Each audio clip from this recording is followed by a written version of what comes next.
ఈనాడు ఒక ప్రత్యేకమైనటువంటి పనిపైన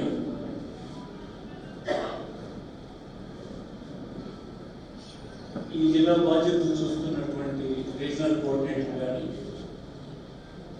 parliament incharge కానీ, టాస్క్ ఫోర్స్ మెంబర్స్ కానీ, లేదు ఈ ఎన్యూమరేషన్ అంతా పద్ధతిగా చేసే ఇతర మిత్రులు కానీ వాళ్ళంతా చిన్న విషయాలు మాట్లాడారు. ఇది వాళ్ళు చెప్తున్నది ఏంటంటే ఒక కట్ ఆఫ్ డేట్ ఇచ్చారు. ఆ కట్ ఆఫ్ డేట్కి పూర్తి చేయడం చెప్తున్నారు. అది ఎవరు చెప్తున్నారు? ఇన్ఛార్జెస్ చెప్తున్నారు, కాన్స్టిట్యున్సీ ఇన్ఛార్జెస్ చెప్తున్నారు. ప్రాథమికంగా వాళ్ళు బాధ్యత తీసుకోవాలి. అందరూ చేసే పని కాదు కదా ఇది. కాన్స్టిట్యున్సీ ఇన్ఛార్జ్ మళ్ళీ ఇది పద్ధతి ప్రకారం ఒక ఆఫీస్ పెట్టుకొని నిరంతరం పనిచేసే పార్టీ వర్కర్స్ని ఇద్దరిని ఐడెంటిఫై చేసి ఆ నియోజకవర్గంలో ఉండేటువంటి యూనిట్స్ ప్రెసిడెంట్స్ని వారితో రకరకాల అనుబంధ విభాగాలకు అవసరమైనటువంటి సూట్ అయినటువంటి పార్టీ లీడర్స్ని ఎంపిక చేసుకుని వాళ్ళు ఇచ్చినటువంటి ఫార్మాట్లో వాళ్ళు అందజేసే కార్యక్రమం జరగాలి. అది చాలా వరకు ఇప్పుడు నేను మాట్లాడినటువంటి కోఆర్డినేటర్స్ మాటలు విన్నప్పుడు అది అయిపోయింది పని అంతా. అందులో క్రిటికల్ ఏంటంటే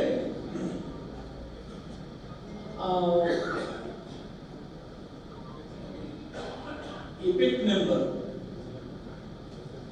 ఎలక్ట్రాన్ ఫోటో ఐడెంటిటీ నంబర్ అని ఒకటి ఐడెంటిఫై చేయమంటారు. దాంట్లో నాకు ఎందుకంటే మన డిస్ట్రిక్ట్ జనరల్ సెక్రటరీ శ్రీకాకుళం నియోజకవర్గం నేను క్లోజ్గా మానిటర్ చేస్తున్నాను. నేను చూడలేదు.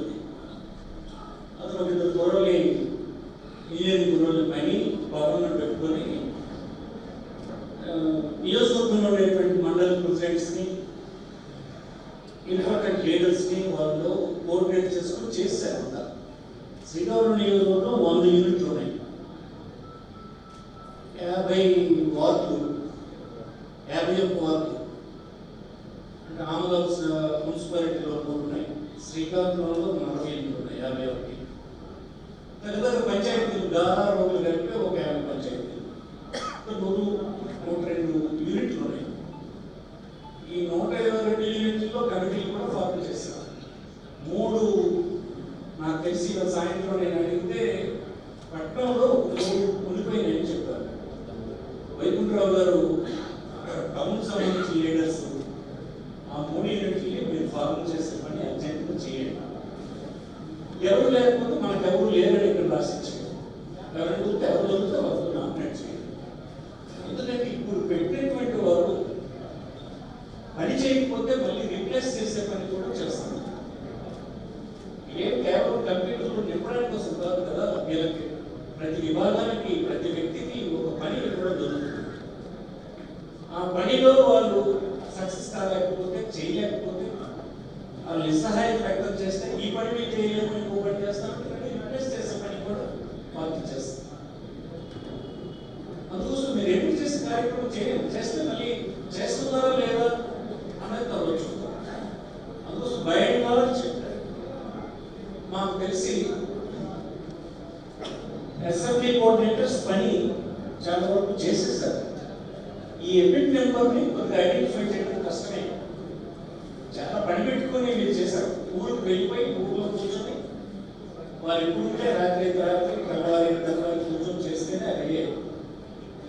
ఇక ఫోటో తీసేసి చేయడం 10 మందిని కోఆర్డినేటర్ చెప్పినట్టు 10 మందిని ఐడెంటిఫై చేస్తారు, అయిపోతుంది. లేదా ఒకటి చేసేస్తారు. నాకు తెలిసి 15th మనకి ఇచ్చిన కట్ ఆఫ్ డేట్ 18కి ఈ 8 నియోజకవర్గాలు అయిపోతేనే నేను విశ్వాసంగా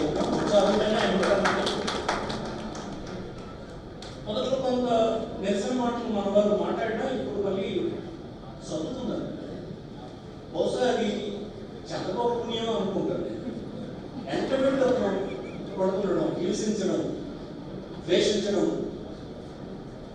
అవమానకరంగా గ్రామంలో మనల్ని చూడడం, ఇవన్నీ చేసిన తర్వాత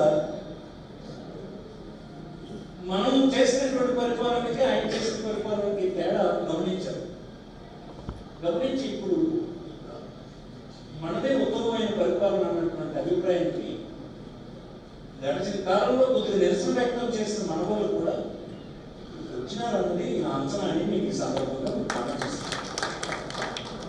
నేను ఒక రాజకీయ పార్టీ అంటే ఏంటి? మొత్తం సమాజాన్ని చైతన్యం వైపు నడిపించాలి. రాజ్యాంగం తెలియజేయాలి, వారి హక్కులు తెలియజేయాలి, ప్రభుత్వాల్లో ఉండేటువంటి విధాన లోపాలని విమర్శించాలి, మెరుగైన పద్ధతుల్ని సజెస్ట్ చేయాలి. ఒక రాజకీయ పార్టీ అంటే ఒక సోషల్ ఆర్గనైజేషన్ లాంటిదే రాజకీయ పార్టీ. అలాంటి రాజకీయ పార్టీ పాత్రని ఈనాడు తెలుగుదేశం పార్టీ సరిగ్గా నిర్వహించడం లేదు. ఎంత ఆశ్చర్యం వేస్తుంటే ఆయన మాటలు మనం వింటే అన్ని అసత్యాలు చెప్తారు. ఇప్పుడే కోఆపరేటర్ చెప్పారు, అన్ని అసత్యాలు చెప్తారు. చెప్పి అది నమ్మించగలిసినంత గొప్పగా చెప్తారు. కళ్ళు బిగించి ఇలా చెప్పి మనమే ఆశ్చర్యపోతాం. శివం చెప్పింది నిజమా అని మనకు అనుమానం వచ్చినంత గట్టిగా చెప్తారు. నేను ఒకసారి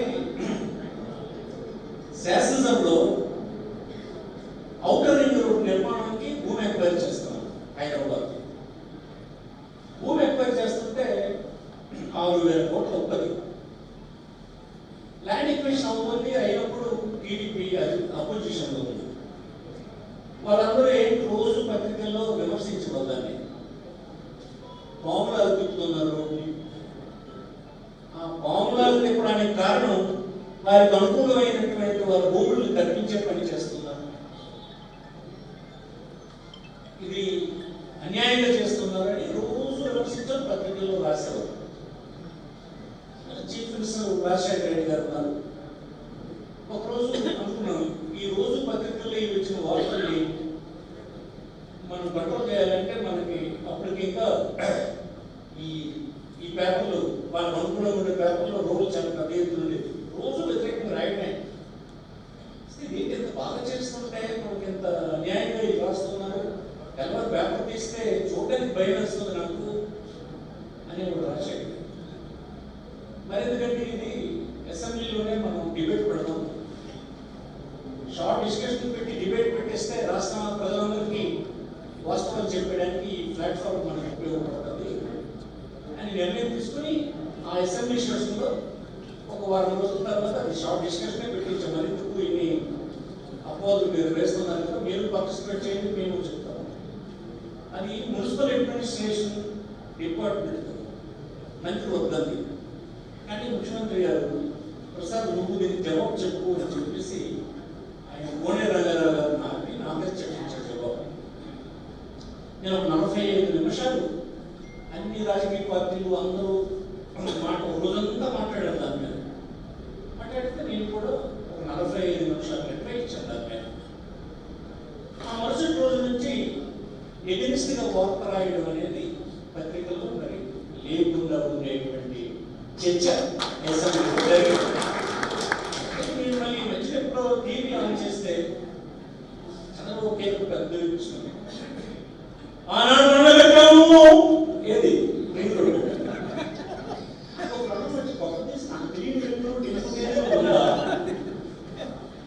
దీని గురించి చెప్తే ఏంటి అన్యాయం, నేనే ప్రత్యక్ష సాక్షిని, నేనే జవాబు చెప్పండి అంటున్నాను.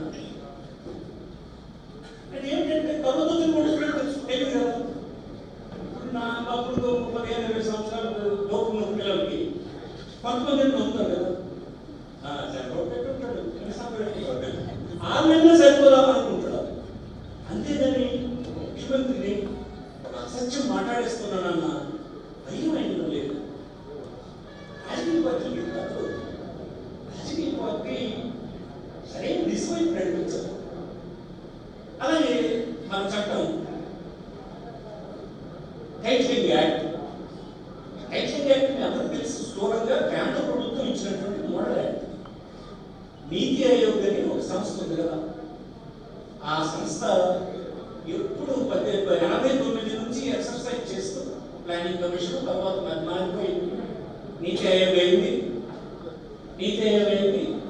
వాళ్ళకు మోడల్ యాక్ట్ ఇచ్చారు. స్టేట్ దగ్గర ఉంటుంది కనుక స్టేట్ కి ఈ చట్టం మీరు చేయండి అని చెప్పి యాక్ట్ తయారు చేసి ఇస్తారు. మహారాష్ట్ర తర్వాత మనము అవి చేశాం. ఆ చట్టాన్ని లాస్ట్ అసెంబ్లీలో నేనే అప్రూవ్ చేశాను, చేయించాను. స్పీకర్ సీతారాం గారు నాకు చేశాను.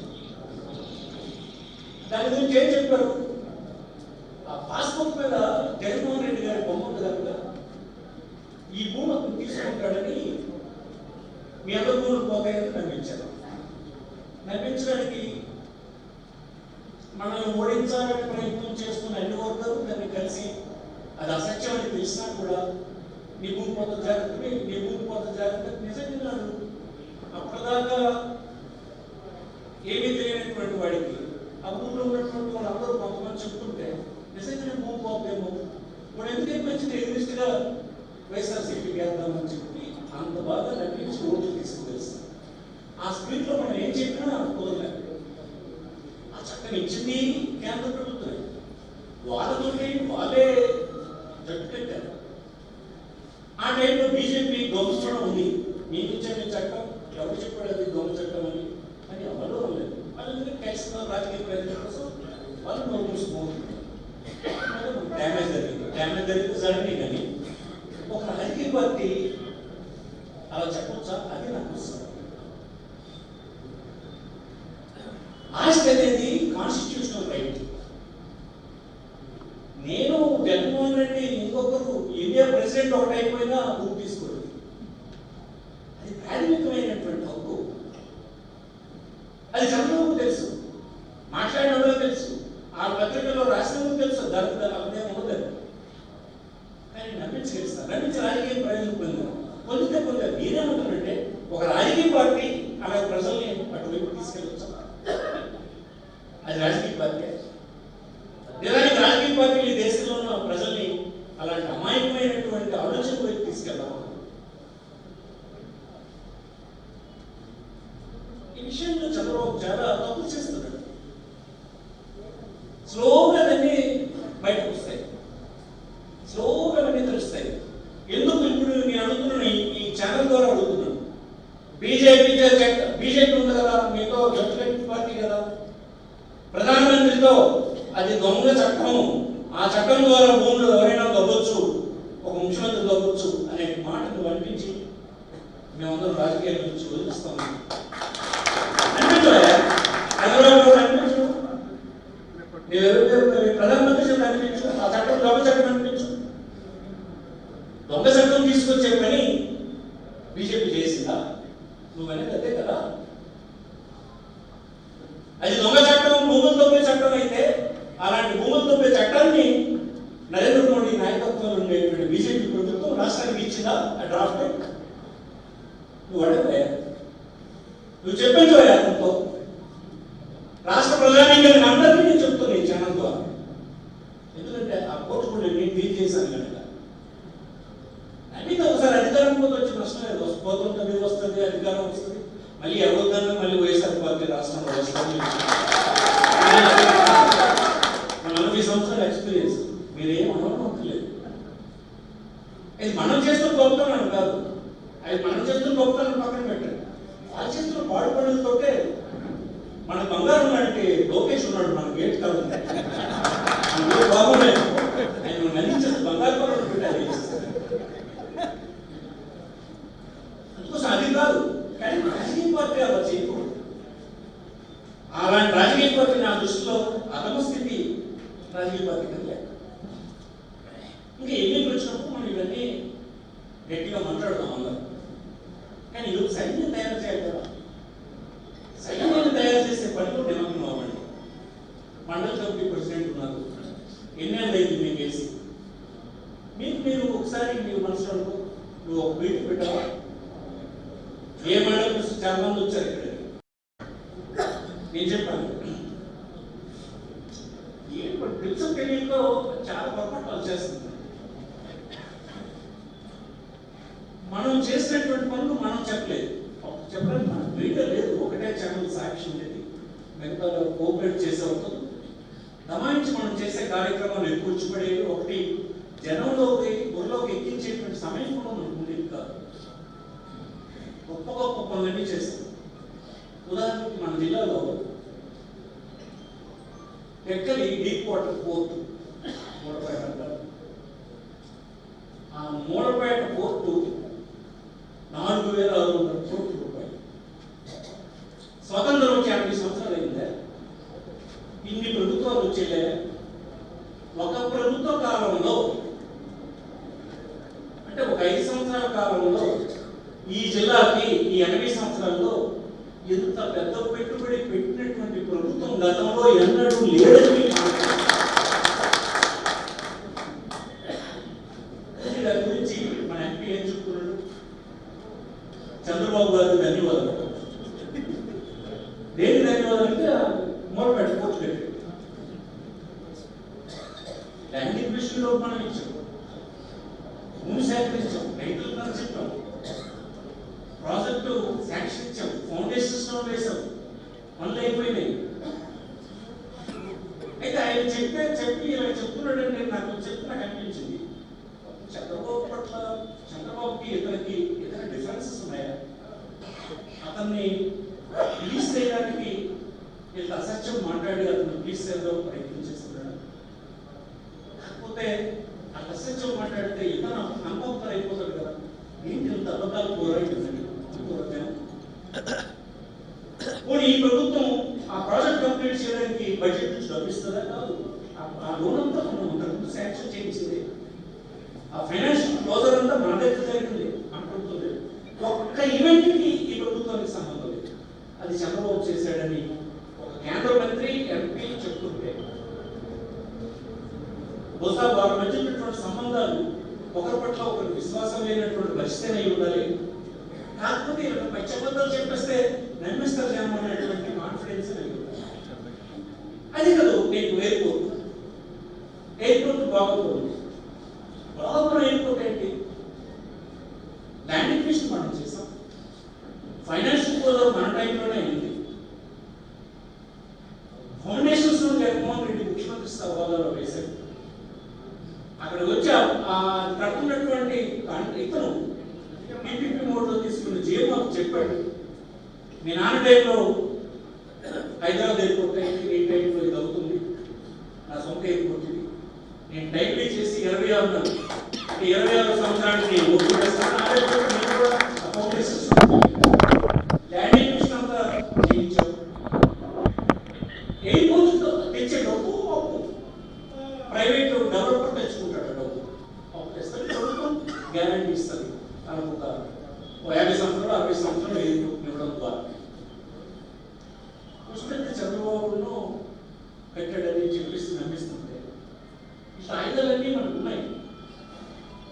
ఇది ఎవరు నమ్మే పరిస్థితి లేదు, నమ్మించేస్తాం మనం అనుకుంటున్నాం కానీ అవకాశం పోలేకపోతారు. ఇలా మాట్లాడితే ఇంపార్టెంట్ అయ్యి ఉండాలి. కాకపోతే మనం ఏమీ ఇలాంటి చేయలేము. ఇవే చేసినామని మనం చెప్పుకుంటూ బెటర్ అని అనుకుంటున్నారేమో. 2 సంవత్సరాలు అయిపోతుంది. 3వ బడ్జెట్ రేపో మొక్క పెడతారు, ఈ మార్చిలో పెడతారు. అంటే 3 బడ్జెట్లు అయిపోయినా శ్రీకాకుళంలో ఒక కార్యక్రమం మీరు సరైన చేయలేదు. చాలా ఇంపార్టెంట్ కార్యక్రమాలు ఉన్నాయి చేయాల్సినవి, దానికి డబ్బులు లేవు, ఆలోచన లేవు. ఎక్కడైనా నీరు తోడి వ్యవసాయానికి లిఫ్ట్ ఇరిగేషన్స్ అవి పెడతారు. మీరు చూసారు ఈ మధ్యన రాజధానిలో ఉన్న నీరు తోడడానికి ఒక 500 కోట్లు నారాయణ గారు అమ్మేప్పుడు ఆయన చేసి చెప్పించేస్తాను అన్నమాట. కెమెరా ముందు 460 కోట్ల రూపాయలు పెట్టి లిఫ్ట్ పెడతాను. అది ఎంత అపహాస్యం. బురదలో ఉన్నటువంటి నగరం, ఆ నగరం బురద తోడడానికి 500 చెప్పినట్టు అయిపోతుంది. ఏంటి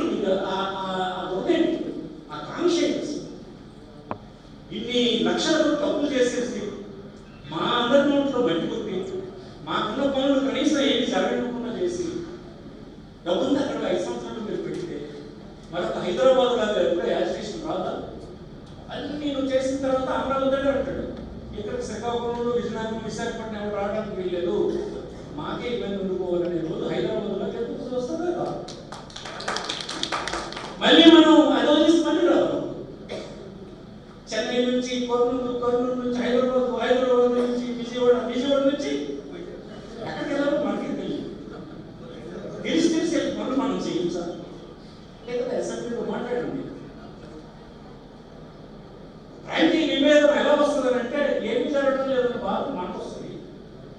మన డబ్బులు తీసుకెళ్ళి ఒక చోటే పెట్టేస్తున్నారు అన్నటువంటి ఆవేదన మనకు ఉంటుంది. అవతల వాడికి ఏంటి, వీళ్ళందరూ గంట పెట్టిస్తే ఇదంతా మనకే ఉండిపోతుందని హైదరాబాద్ అంటే వచ్చింది కదా. ఏం చెప్పాడు, అరే అందరూ గంట పెట్టేస్తే మనకి హైదరాబాద్ మనకు ఉండిపోతుంది, ప్రతి ఇంట్లో ఉద్యోగం వస్తుంది, ఈ డబ్బు మనకు ఉమ్మేస్తుంది అని అంటే అంతా దానికి అది 9లో ఛాలెంజ్ చేసిన ఒక అబ్బాయి. కానీ మన 2000 వచ్చినప్పటి నుంచి యాజిటేషన్ ఎలా మారిపోయిందంటే హైదరాబాద్ అందరికీ కనిపించింది. మన 50 సంవత్సరాల డబ్బు కట్టి పెట్టారు. ఇప్పుడు మన పెద్ద ఆలోచించలేదు ఇలా దొరుకుతుందని. ఎప్పుడైతే హైదరాబాద్ నుంచి ఆదాయం వచ్చే అందమైన నగరం కింద రూపొందిందో కట్టి పెట్టేస్తే మనకు ప్రయోజనం వస్తుంది. మళ్ళీ అనుభవం కలిగినటువంటి ముఖ్యమంత్రి నీ టైంలోనే కదా జరిగింది, నువ్వు అపోజిషన్ ఉన్నప్పుడే కదా జరిగింది. మరి అలా చేయించాలి. అమరావతి చిన్న చిన్న కార్యక్రమాలకు కూడా ఎక్కలేదు. బ్రిడ్జ్ స్లాబ్ వేసి కనెక్టివిటీ అవ్వడానికి లేదు. ఇప్పుడు ఎక్కడ దారి దగ్గర ఒక బ్రిడ్జ్ మన కాన్సెప్ట్స్ లో చూడండి. పలాసలో పెట్టిన హాస్పిటల్ ఇప్పుడు రిక్రూట్మెంట్ జరగలేదు 2 సంవత్సరాలు. అక్కడ ఇరిగేషన్ ఒక ఇది ఇచ్చాము, ఇరిగేషన్ ఇచ్చాము, 170 కోట్లు 80 కోట్లు అవడం లేదు. కలెక్టరేట్ చిన్న చిన్న పనులు కూడా ఇలాంటి పేద జిల్లాల్లో సో ఇవన్నీ మనకి ఇష్యూస్ ఉన్నాయి. అయితే ఇష్యూస్ తర్వాత చూద్దాం. ఇప్పుడు వెంటనే విమర్శించేసి అక్కర్లేదు. మనం టైం ఉంది, టైం వచ్చినప్పుడు గట్టిగా యుద్ధం చేద్దాం. యుద్ధానికి సైన్యం తయారు చేయాలి. కాకపోతే కట్టుకుంటున్న ఒకరిగా ఉండిపోతున్నాము, సైన్యం ఎక్కడ సైన్యం లేదు, రాజులాగా అయిపోతాం. సైన్యం గట్టిగా తయారు చేయాలి. అందులో ఎవరితో తయారు చేయాలి చేయలేము. పక్క తప్పు అండి, తప్పుని సాయం చేయండి. అది పార్టీకి నష్టపెట్టినటువంటి కార్యక్రమం. నువ్వు చేయాలంటే మీ మండలం కమిటీ నాకు సార్ కూర్చోండి, విలేజ్ కమిటీ ఎప్పుడో దొరుకుతుంది ఒక సంవత్సరం అండి. ఎందుకంటే బయట అక్కర్లేదు, టెంట్లు అక్కర్లేదు, అడవులు అక్కర్లేదు, ఇవన్నీ తినుబండాలు అక్కర్లేదు, ఏం లేకుండా కూర్చొని గట్టిగా నిలబడి పని చేయండి. మనకు సంబంధించి మనం ఏం చేద్దామంటే ఈ నిలిచిపోయిన కార్యక్రమాలు మావేది క్లైమ్ చేస్తున్నారు కనుక ఇప్పుడు ఎవడో ఒక టీడీపీ కార్యకర్త అంటే మనం పట్టించుకోవాలి. కానీ గవర్నమెంట్ ప్లాంట్ ఉన్నాయి, ఎయిర్పోర్ట్ మేము పెట్టాము, కోర్టు మేము కట్టుకున్నాము అని ఎప్పుడైతే చెప్తున్నాడో మనం దీని మీద గట్టిగా ఒక యాక్షన్ తీసుకోవాలి. ఇంకా కనుగోలు నాకు చెప్తున్నాను. నేను కూడా మన శ్రీకాంత్ గారితో కొంతమంది పూర్వతో మాట్లాడాను. నేను కూడా మనం కాన్సెన్స్ ఒక కార్యక్రమంలో తెలంగాణలో కూడా చెప్పాను. కాన్సెన్స్ ఒక కార్యక్రమం పెడతాం. ఈ 6 జిల్లాల్లో ఉండే లీడర్స్ పార్టీకి గట్టిగా పనిచేస్తున్న మీలాంటి పెద్దలు అందరూ కలిసి ఒకరోజు కోర్టు వెళ్తాం. 300-400 కాపులు వెళ్తాం. ఇలా అక్కడే రోజులు ఎలా కోర్టు వచ్చింది ఏంటంటే అంకెలు డేట్లు అన్నింటిని పెట్టి ప్రజలకు అక్కడ వివరిస్తాం. ఎవరైనా కాదు అంటే మన వేదిక మీద పిలుతాం. మేము 10 రోజులు వస్తాము, మీరు కూడా రండి, అందరం కలిసి జిల్లా ప్రజలకు మేలు చేసాము చెప్తాం. అలా ఎన్ని ఉన్నాయి మనకి. ఎక్కడ పోతుంది, తీరమండలంలో ఇరిగేషన్ స్కీమ్ ఉంది, ఇక్కడ కలెక్టరేట్ ఉంది, పలాసలో మనకి హాస్పిటల్ ఉంది, హెచ్ఎన్లో ఫిషింగ్ హార్బర్ ఉంది, ఇలాంటివి ఉన్నాయి. అలా విజయనగరం జరుగుతున్నాడు, విశాఖపట్నం జరుగుతున్నాడు. అందరూ వెళ్దాం. ఇలా అందరూ ఒకరోజు అక్కడే పప్పు అన్నం తిని అక్కడే ఉదయం సాయంత్రం తిట్టి తెచ్చిపెట్ట ఎవరికైనా దొంగ అక్కడ రమ్మని చెప్పి మనం ప్రజల్లోని ఎస్టాబ్లిష్ చేసే పని మనం చేయాలి అన్నది కనుబాబు చెప్పండి. ఇది ఇంతకుముందే నేను నాకు కూడా ఆలోచన ఉంది. అది నేను కనుబాబుతో చెప్పేది, రవి వీళ్ళందరితో చెప్పేది ఏంటంటే మొట్టమొదటి ప్రోగ్రాం మా జిల్లాలోనే మేము మోడల్గా చేస్తాం. అది మిగతా అన్ని జిల్లాల్లో నచ్చితే అలాగే అన్ని జిల్లాల్లో చేయించండి. అందరం కలిసి కదిలి వెళ్దాం. కదిలి వెళ్ళి చూద్దాం మనం చేసిన పనులు. అరే ఇంత డబ్బు పెట్టి 20 జిల్లాను పట్టించుకున్నటువంటి ప్రభుత్వాలు ఇంత డబ్బు పెట్టి కట్టినటువంటి కూడా కనీసం మనం చేసామని ఒప్పించమైనా మనం చేయలేకపోతే మన తర్వాత తరం మన రాజకీయాలు క్షమించాలని ఈ సందర్భంలో మనం చేస్తాం.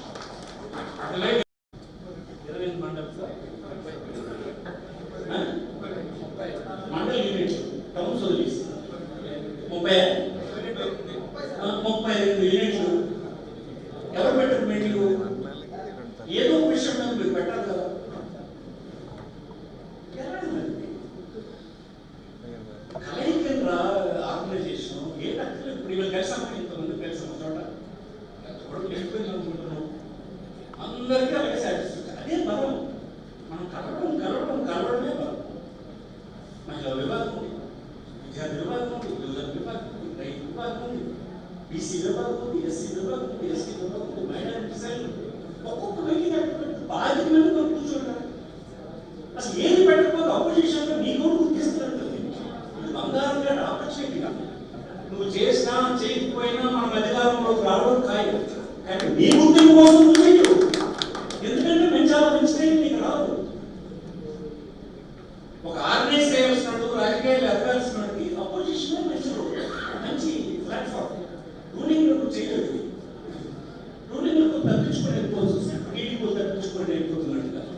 చాలా మంది ఉన్నారు.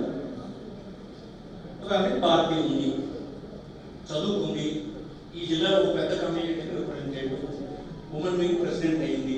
చెయ్యి, కమెంట్ చెయ్యి, ఎప్పుడు ఆపర్చునిటీ వస్తుంది. ఏం ఎలాగో పరిస్థితి 30% రిజర్వేషన్ వస్తుంది. వాట్ అసెంబ్లీ సీట్లు 30% వస్తుంది నెక్స్ట్ ఎలక్షన్కి. ఈ ఉన్నలో ఎవరు తగిలేస్తో చెప్పలేదు. ఏం చేస్తాం? మనం చేసి పంపించలేదు సీట్లు, 200 సీట్లు ఇచ్చి అలాగే పార్లమెంట్ సీట్లు 30 పెంచుతారు కదా, 30% పెంచి 30%లో 30% సీట్లు ఓన్ వెళ్తాయి. అని చేయకుండా ఏది లేకుండా రావాలంటే మనం నేర్పుకున్నాం. దీంట్లో గుర్తింపు ఆ గుర్తింపు ఇన్ని బాగాలేదండి, అది కూడా ఎందుకంటే గౌరవం అయింది ఈ రాజకీయ పొజిషన్. ఇన్ని బాధలు పడి డబ్బులు కారిపోయినా, జోబులు సరిపోయినా, పెట్టు బంగారాలు అప్పుడు వడ్డీ కట్టలేకపోయినా, ఈవేళకి బాధపడుతున్నా, ఇంట్లో భార్యతో ఇల్లు కాస్తున్నా, ఎందుకు గౌరవం? ఎందుకు అంటే ఇది గౌరవం. ఈ వ్యవస్థలో దీనికి ఉన్న గౌరవం ఉంది. ఆ గౌరవం నువ్వు పొందాలంటే చేయాలంటే మీరు కావచ్చు, మేము పోటీ చేయకపోవచ్చు, అయిపోతుంది. అవసరం ఉంటే చేస్తాం, తప్పలేదు. మీరు తయారవ్వాలి కదా. మా బాధ కూడా తప్పించుకుందాము అంటే అలాగైతే అలాగండి మాకు ఉద్దేశం పుత్ర అని అంటే దానికే భయపడిపోయి ఒకసారి ఇంకా ఉండాలేమో మనం అనిపిస్తుంది. అదర్వైజ్ మేము చేయలేము కూడా. తెల్లవారు 6 గంటలకు లేచి రాత్రి 12 గంటల దాకా మేము ఆ శక్తి ఇప్పుడు ఉండదు. కనుక ఏదో అబద్ధాలు రాయడం ప్రారంభిస్తుంది. అది వదిలేరా, ఇక వదిలేరా పోనీ మీరు విజిటర్స్ ఎలా ఉందనుకుంటున్నాం. 10 గంటల దాకా పడుకుంటాడు, కానీ ఆడికి అవసరం వచ్చిన రోజు నాడు 6 గంటలకు వచ్చేస్తుంది. మన 6 గంటలకు ఇంకా బెడ్రూమ్ ఉన్నామంటే ఏంటండి 6 గంటల దాకా పడుకోవడం ఏంటండి? ఆడింటికి చేసుకుంటాడు, 10 గంటల దాకా పడుకుంటాడు. కానీ అవన్నీ మేము తక్కువలేదు. ప్రశాంతం అట్లా చేస్తున్నాం, చేసాం. ఇంటికి తెప్పలేక రాత్రి 12 గంటల వరకు, ఎరువున 5 గంటలు వేసి మళ్ళీ చేశాను. మీరు తయారవ్వాలనేది నాకు కోరిక. తయారవ్వడానికి ఎంత హాయిగా ఉంటే ప్రొజెక్ట్ అవ్వకపోయింది. చిన్న పొజిషన్ ఉంటే చిన్న పొజిషన్ పట్టుకుని గొప్ప చేయండి. మీకు ఎప్పుడు చెప్తుంటాను, పొజిషన్ పెద్దదయ్యి నువ్వు ఏమీ చేయలేకపోతే నువ్వు ఇన్ఎఫెక్టివ్ ఫెలోన్ వస్తుంది. పొజిషన్ చిన్నది ఇంట్లోనే గట్టిగా నువ్వు చేస్తావు అనుకో, ఎఫెక్టివ్ ఫెలోన్ వస్తుంది. కలుపు పడాలి నువ్వు చేసేసాను. మండల కమిటీ ప్రెసిడెంట్ అందరూ నేను కాన్ఫరెన్స్ లీడర్స్ అడిగి డేట్ తీసుకోవాలి. ఈ పెద్దలు ఎవరో ఉంటారండి, కృష్ణదాస్ ఈ మాట్లాడడం మానేస్తాను. కాకపోతే ఇలా గట్టిగా మాట్లాడి ఆఖరికి మనకే ఆ మోడపాటు వేరు, ఈ మోడపాటు వేరు అని మనం అనుకునే స్థితి వచ్చేసరికి మనం చూస్తాం. ఇంకోసం మనం దాన్ని డేట్ ఫిక్స్ చేస్తాం. ఫిబ్రవరి 3rd వీక్ అని కోఆర్డినేటర్ ఫిక్స్ చేస్తాం. జిల్లా ప్రెసిడెంట్ చెప్తారు, మనందరం కలిసి ఆ కార్యక్రమం ఇంత చిన్న చిన్న విషయాలు ఇవన్నీ పెద్దలంతా అన్ని విషయాలు చెప్పారు. అవసరం లేదు దాని గురించి మళ్ళీ నేను చెప్పినట్టు వేరే సందర్భంలో మళ్ళీ చాలా దూరం వెళ్ళాలి. బాధ్యతలు నేనైతే జగన్మోహన్ రెడ్డి చెప్పదలుచుకున్నాను. సరిగా చేయనటువంటి వాళ్ళని ఏ బాధ్యతల్లో ఉన్నా తప్పించుకొని నేను ఎందుకనంటే అలాంటి వాళ్ళతో అందరూ దొరుకుతుంది. వాళ్ళు చేయగలిగే ఉంటే గ్రామ స్థాయి వాళ్ళు కానీ, మండల స్థాయి వాళ్ళు కానీ, జిల్లా స్థాయి వాళ్ళు కానీ, కాన్స్టిట్యున్సీ ఇన్ఛార్జీలు కానీ, ఎవరైనా అదేమి చేయకుండా ఉంది. అప్పుడు అందరూ సమూహం మంది అయిపోతే మళ్ళీ ముగిపోతుంది. ఈ దెబ్బలు, ఈ కేసులు ఇవన్నీ రాజ్యాంగ విరుద్ధమైన పాలన మనం బలైపోవలసినటువంటి అవసరం వస్తుంది. అందరూ ఇప్పుడే చాలా సెక్షన్స్ ప్రభుత్వాన్ని వ్యతిరేకిస్తున్నారు. మనల్ని వ్యతిరేకించిన పోలీసులు ఈవేళ టీవీకి వ్యతిరేకిస్తున్నారు. మనకు వ్యతిరేకించినటువంటి ఉద్యోగులు మోసపోయిన ఉన్నటువంటి అభిప్రాయం ఉద్యోగులు వచ్చారు. అన్ని రకాల సౌకర్యాలు కల్పించి రక్తం పెట్టినటువంటి రైతులు ఇంకా అదనంగా ఇస్తాడేమో అని చంద్రబాబు తోటేసి మోసపోయిన మళ్ళీ ప్రభుత్వాన్ని పోగొట్టుకున్నామన్న భావన ఈవేళ రైతులు వచ్చింది. ఇలాగ అన్ని సెక్షన్స్ లో మార్పు వచ్చింది. కన్సాలిడేట్ చేసే పని చేయాలని సందర్భం ఆలోచిస్తూ మన ఇచ్చాపురం కొత్తగా కోఆర్డినేటర్ వచ్చాడు, అంతకుముందు రవి వచ్చాడు. వీళ్ళందరూ బాగా చేస్తున్నారు. నాకు రోజు చేస్తున్నట్టు కార్యక్రమాలు వచ్చినాయి. ఏ సహకారం కావాలన్నా మీరు ఎప్పుడు రమ్మంటారు, మేము చేయవలసినటువంటి స్థాయి మేము చేస్తాం. మీరు ఆ కాన్స్టిట్యున్సీలో గెలిచి ఎంతో బాధపడుతున్న మన వాళ్ళకి ఉత్సాహం కలిగించారు. ఇచ్చాపురం అయితే చాలా కాలంగా మనం గెలవకపోవడం ఉన్న ఇబ్బందులు ఉన్నాయి, కష్టాలు ఉన్నాయి. సరైన అభివృద్ధికి నోచుకునేది గౌరవానికి పార్టీని నోచుకోవడం. ఈసారైనా గెలిచి అందరికీ ఒక కనీసం మిగిలితే మనకు 5 సంవత్సరాలు పోయినా కట్టుకునేటువంటి శక్తినే, కనీసం ఊపిరి పీల్చుకునేటువంటి శక్తినే మనం అందిస్తే నిలబడుతుంది. అలాగే టెక్కర్ ఒక టఫ్ కాన్స్టిట్యున్సీ మనకి బట్ ఇలా బ్రహ్మాండంగా చేస్తున్నట్టు మంచి ఊపిరి వచ్చింది కాన్స్టిట్యున్సీ. అలా మెయింటైన్ చేసి అందరినీ కలుపుకుపోయి పార్టీ గారి అల్టిమేట్గా ఇవన్నీ చూడలేదు ప్రజలు. మిగతానికి తగ్గిపోయింది. 2 ఐడియాలజీల మీద బండి నడుస్తుంది రాష్ట్రం. సామాన్యులకి వాళ్ళ అవసరాలకి నిజాయితీగా ఏదో ఒకటి చేసి సమాజంలో సాయం చేద్దాం అన్నటువంటి నాయకుడు మాయ చేసి మోసం చేసి అధికారం పెట్టి సంపద కొద్దిమందికి అందించేటువంటి నాయకుడు. వీళ్ళిద్దరికి మధ్య ఫైట్ అన్నది కొద్దిమందికి అంత దోచిపెట్టే కార్యక్రమం ప్రజలందరూ మళ్ళీ ఓటేస్తారని నేను అంటున్నాను. తెలిసిపోతుంది. ఖచ్చితంగా అందరి అవసరాలను తీర్చేటువంటి నాయకుడిని ఎదురు చేస్తారు.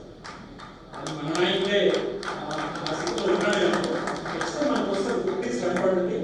మళ్ళీ మనం అందరం కలుద్దాం నెక్స్ట్ మీటింగ్. చివరి యుద్ధం గట్టిగా చేద్దాం. చాలా అస్త్రాలు ఉన్నాయి మనకి, చాలా బలంగా ఉన్నాం మనం. అది చేయడానికి ముందు తయారు చేయగలుగుతాం. తయారు చేసి పని చేయండి. కొంతమంది గడిచిన కాలంలో వయసు అవుతాం, ఆరోగ్యం అవుతున్నాం, ఆర్థిక ఇబ్బందులు పడుతున్నాం, కుటుంబ సమస్యలు పడుతున్నాం, మనం నిరుత్సాహం చెందుతాం. అది సహజం. కొత్త ఎక్కించండి. ఆ ప్లేస్ కొత్త తీసుకురండి. ఆ కొత్త వాడికి మీరు సాయం చేయండి.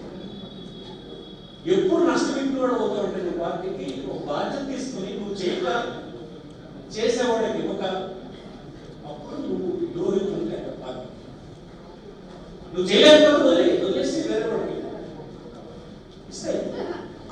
మీ అందరూ ఇన్వాల్వ్ అవ్వడానికి మార్గం ఏంటంటే ఎంపీ మెంబర్స్ ఒక నాకు చెప్తున్నాడు, కోఆర్డినేటర్స్ కూడా అదే కష్టమైన పని. ఎంపీ మెంబర్స్ సంపాదించి ఫోటో తీసి ఎక్కించాలి. దానికి 10 మంది కాదు, ఏ ఊర్లో పెట్టుకోండి ఇంతమంది ఉన్నారు. నా ఊర్లో ఉన్నటువంటి నేను డెవలప్ చేసిన ఆఫీస్కి ఇస్తాను. నా కంట్రిబ్యూషన్ కూడా నువ్వు పార్టీ చేయకపోతే నీకేం గౌరవం చెప్పు. ఎవరు పట్టుకుని ఎతకాల కోఆర్డినేటర్ మాత్రం.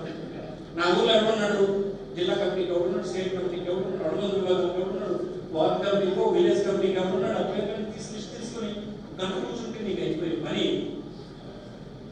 ఆఫీస్కి వెళ్తే తెచ్చేస్తాం. అసెంబ్లీ కోఆర్డినేటర్ ఆఫీస్కి వెళ్తే వాళ్ళు చేస్తాం, చేసి కంప్లీట్ చేసి ఇచ్చేస్తాయి అయిపోయి. అలాగే గ్రామం ఒక లీడర్ ఒక పార్టీకి సంబంధించిన సిన్సియర్ పార్టీ వర్కర్ చేస్తే అయిపోయి 15 మనం చేయవచ్చు. ఇవన్నీ కూడా ఇప్పుడే కన్నబాబుతో మాట్లాడాను.